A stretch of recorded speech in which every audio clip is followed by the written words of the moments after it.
Welcome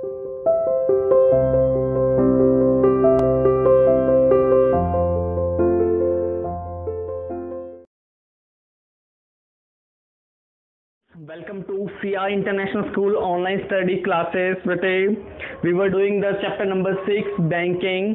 ठीक है, हमने बैंकिंग में बेटे प्रोसेस ऑफ मनी सप्लाई आपको समझाया. ठीक है, इसके बाद आज हमारा टॉपिक है the central bank and its function. Central bank यानी कि RBI. ठीक है, the reserve bank of India. अब देखिए रिजर्व बैंक जो है बेटे it is the father of banking system in India. पूरे भारत में सभी बैंकों का बैंक है, इसे हम फादर ऑफ बैंकिंग सिस्टम भी कहते हैं बेटे. ठीक है, नोट्स ये इशू करके देता है, फॉरेन एक्सचेंज इसके थ्रू होते हैं बेटे. बैंकों को अगर जरूरत पड़ती है लोन की तो ये सारा मनी ये प्रोवाइड करा कर देता है. बैंकों का डिपॉजिट भी एक्सेप्ट करता है बेटे. तो सेंट्रल बैंक एक बहुत इंपॉर्टेंट रोल प्ले करता है पूरे इंडिया के अंदर. तो बेटे सेंट्रल बैंक के फंक्शन देख लेते हैं. यहाँ से 3 नंबर का क्वेश्चन हमेशा आता है, तो प्लीज इसे आप वेरी केयरफुली देखिएगा. पहला फंक्शन है सेंट्रल बैंक का the bank of issuing notes. बेटे सबको पता है कि जो RBI है इंडिया के अंदर, the reserve bank of India है इंडिया के अंदर. ठीक है, it issue currency and notes in India. ठीक है, तो भारत के अंदर करेंसी और नोट्स ये ही इशू करता है. और जो RBI बेटे करेंसी और नोट्स इशू करता है उसके पास लीगल टेंडर या अथॉरिटी होती है to work as a money. इसके पास एक्सक्लूसिव राइट होता है. ठीक है, भारत के अंदर नोट्स इशू करने का एक्सक्लूसिव राइट या मोनोपोली राइट अगर हम कहें तो वो केवल RBI के पास है. एक्सक्लूसिव यानी कि केवल, यानी इंडिया के अंदर केवल RBI ही नोट इशू करता है. ठीक है, या करेंसी इशू करता है, इसके अलावा कोई और नहीं करते. हाँ, मिनिस्ट्री ऑफ फाइनेंस जरूर करता है बेटे, वो भी 1 रुपए का नोट. ठीक है, 1 रुपए का note ministry of finance issue करता है. बाकी सारी जो करेंसी होते बेटे वो कौन इशू करता है? RBI. और जो RBI करेंसी इशू करता है उसके पास लीगल अथॉरिटी या लीगल टेंडर होता है to work as a money. अगर RBI वहां से अपना लीगल टेंडर या अथॉरिटी छीन ले बेटे तो वो केवल कागज के टुकड़े रह जाएंगे. एग्जाम्पल आपके सामने है the demonetisation of 500 and 1000 notes. तो जैसे ही बेटे गवर्नमेंट ने उससे अपना लीगल टेंडर छीना था, हटा दिया था, तो वो केवल एक पीस ऑफ पेपर यानी कागज के टुकड़े बनकर रह गए थे. तो बेटे पहला फंक्शन है bank of issuing the notes, यानी RBI क्या करता है? नोट इशू करता है. आगे देखिए बैंकर टू द गवर्नमेंट. बेटे तो RBI गवर्नमेंट के लिए भी बैंकर का काम करता है. ठीक है, तो बेटे गवर्नमेंट भी अपने सारे फंक्शन सारे कार्य RBI के ही थ्रू करती है. देखिए सबसे पहले इसका काम क्या होता है? As a banker to the government, as a banker to the government it provides loan to the government. तो बेटे जब भी गवर्नमेंट को रुपए की जरूरत पड़ती है तो किसके पास जाते बेटे? RBI के पास. जैसे हम बैंकों के पास जाते हैं उसी तरह गवर्नमेंट किसके पास जाती है? RBI के पास जाते बेटे. तो पहला काम है बैंकों का the banker to the government, यानी गवर्नमेंट के लिए बैंकों का काम करता है. सेकंड देखिए as an agent of the government it purchase and sell securities from behalf of government. तो बेटे एजेंट के रूप में गवर्नमेंट की तरफ से जो सिक्योरिटी शेयर डिवेंचर्स होते हैं, बॉन्ड्स होते हैं, उन्हें सेल और परचेस करता है बेटे. तो गवर्नमेंट के लिए एजेंट के रूप में क्या करता है? सिक्योरिटी शेयर डिवेंचर्स को सेल और परचेस करता है. आगे देखिए एज ए एडवाइजर बेटे, एज एन एडवाइजर के रूप में it helps the government to frame fiscal and monetary policy. तो बेटे फिस्कल और मॉनेटरी पॉलिसी में भी क्या करता है? गवर्नमेंट की हेल्प करता है बेटे. फिस्कल और मॉनेटरी पॉलिसी बहुत इंपॉर्टेंट होती है ताकि प्राइस स्टेबिलिटी बनी रहे. ठीक है, ताकि इन्फ्लेशन और डिफ्लेशन ना आए, प्राइस स्टेबिलिटी बनी रहे. तो as a banker to the government बेटे ये बैंकर का रोल प्ले करता है, यानी गवर्नमेंट को लोन प्रोवाइड कराकर देता है. एजेंट के रूप में बेटे ये सेल और परचेस करता है सिक्योरिटी की, और एडवाइजर के रूप में क्या करता है बेटे? उसे एडवाइस देता है to framing the monetary and fiscal policy so that कि जो प्राइस स्टेबिलिटी है वो बनी रहे. थर्ड फंक्शन देखिए बेटे bankers bank and supervisory role. तो बेटे बैंकों का बैंकर्स बैंक, बैंकों का भी बैंक, ये गवर्नमेंट का तो बैंक होता ही है, बैंकर टू द गवर्नमेंट तो है ही. बैंकों का बैंक भी कौन होता है बेटे? RBI ही होता है. ठीक है, बैंकों को अगर लोन की आवश्यकता पड़े, बैंकर्स बैंक के रूप में क्या करता है?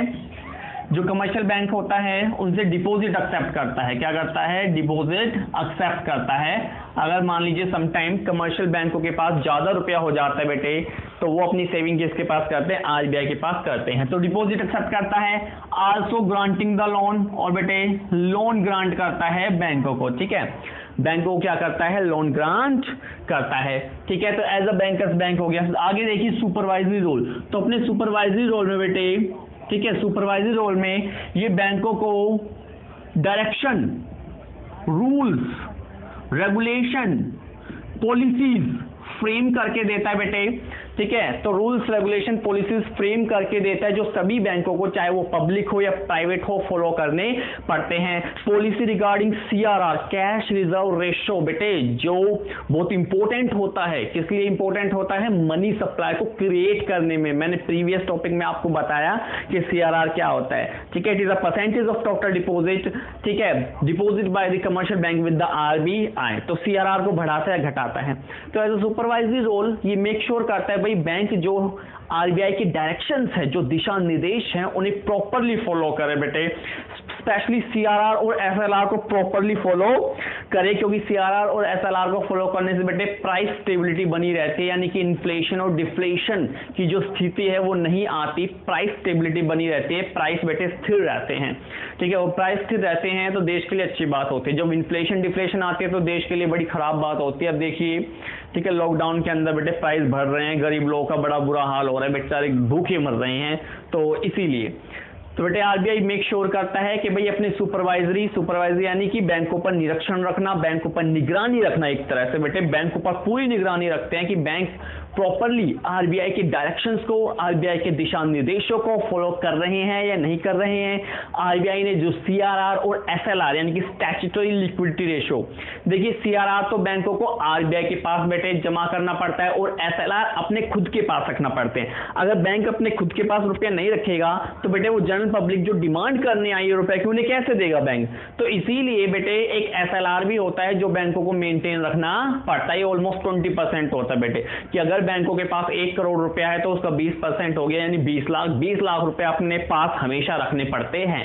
सीआरआर में आरबीआई के पास रखने पड़ते हैं, एसएलआर में अपने पास रखने पड़ते हैं। तो आरबीआई मेक श्योर करता है कि बैंक सीआरआर और एसएलआर को पूरी तरह से फॉलो करे। और नेक्स्ट है देखिए lender of the last resort बेटे, lender of the last resort. ठीक है, तो बैंकों के लिए बेटे ये lender of the last resort का काम करता है। बैंकों को जब इमरजेंसी आती है बेटे, बैंकों के पास जब कैश क्रंच आता है, सारा कैश खत्म हो जाए, बैंकों के पास सारा कैश खत्म हो गया और सामने ग्राहक खड़े हैं बहुत सारे अपना कैश निकलवाने के लिए बेटे, तो उस स्थिति में बैंकों की हेल्प करता है लास्ट रिसोर्ट के रूप में। ठीक है, उन्हें बेटे कैश प्रोवाइड कराकर देता है। यानी जब बैंकों की कोई हेल्प नहीं करता, nobody here for the bank, bank बेटे क्रंच में पड़ा हुआ है, लिक्विडिटी क्राइसिस में फंसा हुआ है, शिकंजे में जकड़ा हुआ है, उनके पास कैश क्रंच आ गया, कैश है ही नहीं लोगों को देने के लिए, तो बेटे as a lender of the last resort RBI उन्हें कैश प्रोवाइड कराकर देता है बेटे।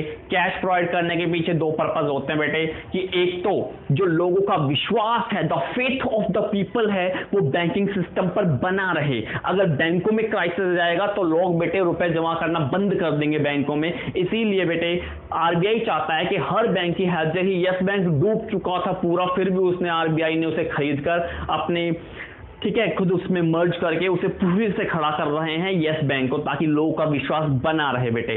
तो बैंकों की हेल्प इसलिए करता है ताकि लोगों का विश्वास बना रहे, और सेकंड ताकि बेटे मनी मार्केट में प्राइस स्टेबिलिटी बनी रहे, ताकि मनी मार्केट में प्राइस स्टेबिलिटी बनी रहे। यस,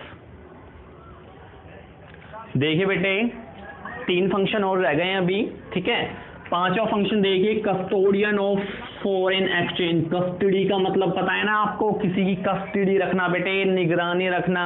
ठीक है, तो आरबीआई बेसिकली करता क्या है, जो फॉरेन एक्सचेंज होते हैं, फॉरेन एक्सचेंज, ठीक है, यानी कि जो डॉलर होता है बेटे, और फॉरेन एक्सचेंज कब होते हैं, व्हेन एक्सपोर्ट एंड इंपोर्ट होता है बेटे, एक्सपोर्ट और इंपोर्ट होता है।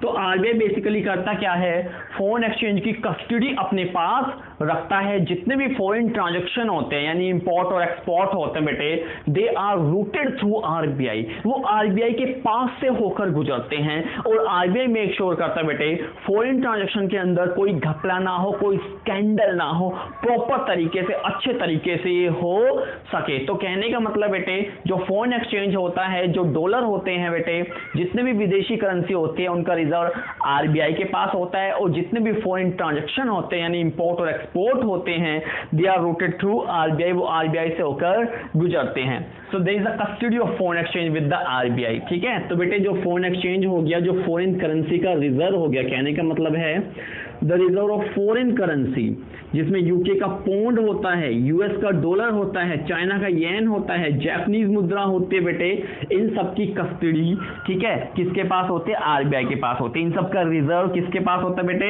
आरबीआई के पास होता है। और सारे फॉरेन ट्रांजैक्शन यानी इंपोर्ट और export they are routed through RBI, RBI के पास से होकर गुजरते हैं। ठीक है, तो ये था बेटे फिफ्थ फंक्शन। आगे देखिए clearing house function, very important function बेटे, क्लियरिंग हाउस फंक्शन।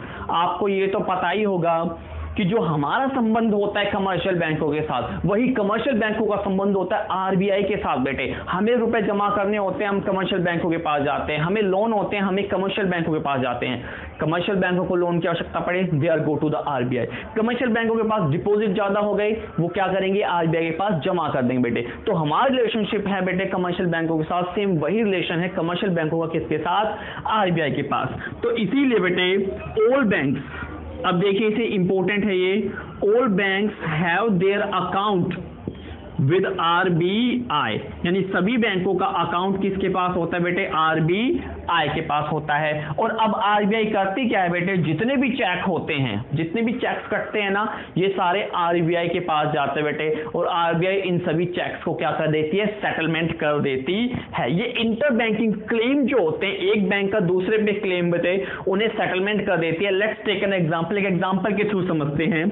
मान लीजिए किसी, ठीक है, एक चेक है बेटे, एक cheque of rupees 15,000 is cleared by bank A या फिर एसबीआई मान लीजिए। ठीक है, ये हमने लिया 15,000 का एक चेक जो कि किसके नाम से था? पीएनबी के नाम से था बेटे। पीएनबी का एक 15,000 का चेक किसने क्लियर करके दिया? एसबीआई ने करके दिया बेटे। यानी एसबीआई के अकाउंट से कितने रुपए डिडक्ट हो गए? 15,000 डिडक्ट हो गए हैं बेटे। डिडक्ट कितने हो गए? 15,000 डिडक्ट हो गए। अब देखिए अनदर चेक, ठीक है, एक दूसरा चेक था बेटे, another cheque of rupees 10,000 is cleared by PNB of SBI. यानी एक 10,000 का चेक किसने क्लियर किया? पीएनबी ने। वो किसके नाम से था बेटा? एसबीआई के नाम से था। किसके नाम से था? एसबीआई के नाम से था। यानी कि एसबीआई ने पीएनबी का चेक क्लियर किया है और पीएनबी ने एसबीआई का चेक क्लियर किया है, लेकिन डिफरेंस किसमें है? अमाउंट में। अब देखिए एसबीआई ने क्लियर किया है 15,000 का चेक, यानी एसबीआई का जो अकाउंट है बेटे वो 15,000 से कम हो गया। कितने से? 15,000 से। लेकिन पीएनबी ने किया केवल 10,000 का चेक बेटे, और जो पीएनबी, और वो भी एसबीआई का, तो पीएनबी का अकाउंट कितने से कम हुआ? 10,000 से कम हुआ। यानी कि एसबीआई ने 15 का किया, इसने 10 का किया, यानी एसबीआई का 5,000 का क्लेम रह गया पीएनबी के ऊपर। किसके ऊपर? पीएनबी के ऊपर। इसे कहते हैं इंटर क्लेम। ठीक है, जब बैंक आपस में एक दूसरे से क्लेम करते हैं, they are called inter claim. ठीक है बेटे, अब होता क्या है देखिए, अब आरबीआई करती क्या है? आरबीआई के पास पीएनबी का अकाउंट भी है और एसबीआई का अकाउंट भी है। आरबीआई मेक श्योर करते भाई कि पीएनबी और एसबीआई को आपस में रुपए की ट्रांजैक्शन ना करना पड़े बेटे, तो वो एक एंट्री पास करेगी। ठीक है, पीएनबी अकाउंट को कर देगी डेबिट, ठीक है, डेबिट, और एसबीआई को कर देगी क्रेडिट। कितने से? 5,000 से। ठीक है, 5,000 से, यानी एसबीआई में चले जाएंगे 5,000 और पीएनबी में ऑटोमेटिकली डिडक्ट हो जाएंगे 5,000। ठीक है, तो एसबीआई को कर दिया क्रेडिट, ठीक है, और पीएनबी को कर दिया डेबिट। इस तरह से एक एंट्री पास कर देते बेटे आरबीआई, जिससे कि जो ये इंटर बैंकिंग क्लेम होता है वो ऑटोमेटिकली सेटलमेंट हो जाता है। इसे कहते हैं बेटे the clearing housing function of RBI, यानी जो बैंकों के आपस में एक दूसरे के ऊपर चेक होते हैं बेटे, तो बैंक चाहता है कि आपस में कैश का ट्रांजैक्शन ना करे वो बैंक्स, और आरबीआई उसे क्लियर कर दे। तो आरबीआई जब ये इंटर बैंकिंग क्लेम को सेटलमेंट कर देता है, तो इसका मतलब वो अपना क्लियरिंग हाउसिंग फंक्शन परफॉर्म कर रहा है। लास्ट है बेटे क्रेडिट कंट्रोल या मनी सप्लाई। आरबीआई का एक बहुत मेन और इंपॉर्टेंट फंक्शन ये भी है कि वो कंट्री के अंदर बेटे क्रेडिट को कंट्रोल करता है, मनी सप्लाई को कंट्रोल करता है बेटे, मनी सप्लाई को कंट्रोल करता है वो देश के अंदर। मनी सप्लाई को कंट्रोल करना बड़ा इंपॉर्टेंट है बेटे, कि मनी सप्लाई का अगर एक प्रॉपर लेवल मेंटेन ना रखा जाए तो इसे इन्फ्लेशन या डिफ्लेशन की स्थिति पैदा होती है, जो कि कंट्री के लिए काफी खराब स्थिति होती है। Both situation are very bad for a particular country. Inflation में बेटे परचेजिंग पावर डाउन होती है और डिफ्लेशन में बेटे इकोनॉमिक एक्टिविटीज का लेवल रिड्यूस होता है। So both the situation are very bad for a particular country. So RBI what will do, RBI क्या करता है, मनी सप्लाई को बेटे कंट्रोल करता है। कैसे? दो सिचुएशन में, इन्फ्लेशन और डिफ्लेशन की सिचुएशन में बेटे।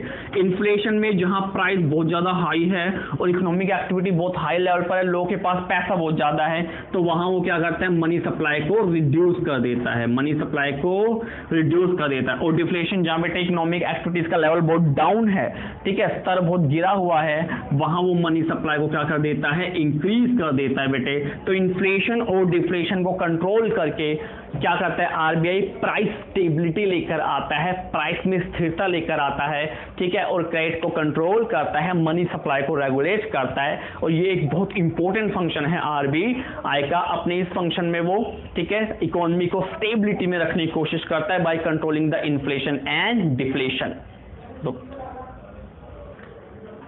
स्टूडेंट्स देखिए लास्ट टॉपिक है बेटे इस लेसन का। अगला जो टॉपिक है control of money supply bye central bank, तो बेटे वो सिलेबस से हट चुका है आपका, क्योंकि सीबीएसई ने 30% सिलेबस आपको रिड्यूस किया है। तो नेक्स्ट जो टॉपिक है आपका control of money supply bye central bank, इस टॉपिक को आप क्रॉस कर लीजिएगा पेंसिल से। It is out of syllabus right now for this particular session, ठीक है। तो इस सेशन में वो बेसिकली आउट ऑफ सिलेबस है, ठीक है, तो आपको ध्यान रखना है। तो ये लास्ट टॉपिक है बेटे इस लेसन का, the difference between central bank and commercial bank.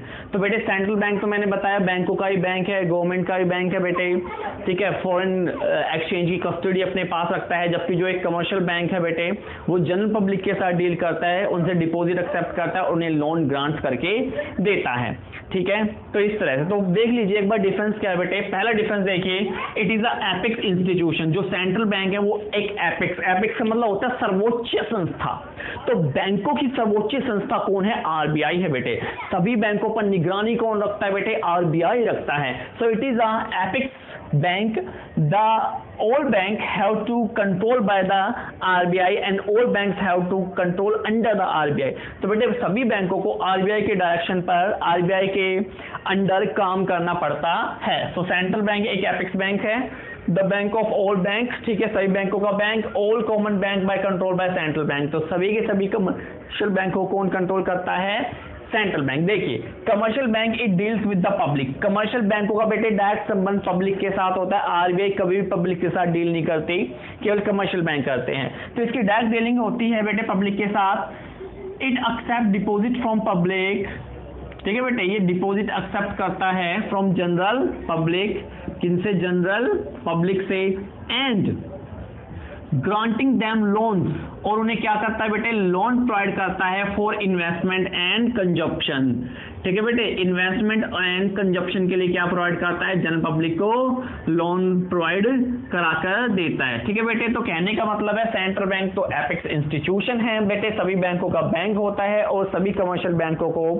RBI की निगरानी के अंदर काम करना पड़ता है। जबकि जो कमर्शियल बैंक है बेटे इनका सीधा संबंध जनरल पब्लिक से होता है, पब्लिक से डिपॉजिट एक्सेप्ट करते हैं, उन्हें लोन प्रोवाइड कराकर देते हैं। सेकंड देखिए, इट रेगुलेट्स मनी सप्लाई। तो बेटे जो सेंट्रल बैंक होता है वो मनी सप्लाई को रेगुलेट करता है for controlling the inflation and deflation, inflation और डिफ्लेशन को कंट्रोल करने के लिए, and making the price stability, और प्राइस में स्टेबिलिटी लाने के लिए। जबकि जो कमर्शियल बैंक होते हैं it contributes in money supply with the direction of RBI. तो बेटे आरबीआई की डायरेक्शन पर, आरबीआई की दिशा निर्देशों के आधार पर ये क्या करते हैं, मनी सप्लाई को कंट्रोल करने में कंट्रीब्यूट करते हैं, ठीक है। डायरेक्ट कंट्रोल नहीं करते, आरबीआई जो भी डायरेक्शन देगा बेटे उन्हें फॉलो करके ये कंट्रीब्यूट, ये योगदान देते हैं मनी सप्लाई को कंट्रोल कराने में। थर्ड देखिए, the central bank is the custodian of forex reserve. जो सेंट्रल बैंक होता है बेटे फॉरेक्स रिजर्व की कस्टडी उसके पास होती है। जितने भी बेटे फॉरेन करेंसी का रिजर्व है भारत में, सभी किसके पास होता है, आरबीआई के पास होता है।